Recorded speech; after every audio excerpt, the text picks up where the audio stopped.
وفاقی آئینی عدالت نے نئی گز ڈیم کی تعمیر سے متعلق اہم کیس کا 17 صفحات پر مشتمل تفصیلی فیصلہ جاری کرتے ہوئے ڈیم کی تعمیر مکمل ہونے تک کسی بھی عدالت کو منصوبے میں مداخلت سے روک دیا ہے۔ اہم خبر سے اپنے ناظرین کو آگاہ کریں۔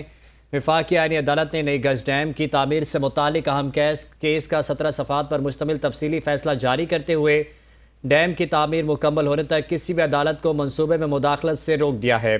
اس بارے میں مزید تفصیلات جانتے اسلام آباد سے بیورو چیف چینل 5 نیوز بلال ڈار سے۔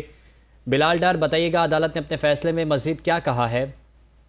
جی بالکل، چیف جسٹس امین الدین خان کی سربراہی میں تحریر کیے گئے فیصلے میں کہا گیا ہے کہ ڈیم کی تعمیر سے متعلق کسی بھی تنازع کا حل معاہدے میں طے شدہ طریقہ کار کے مطابق کیا جائے گا۔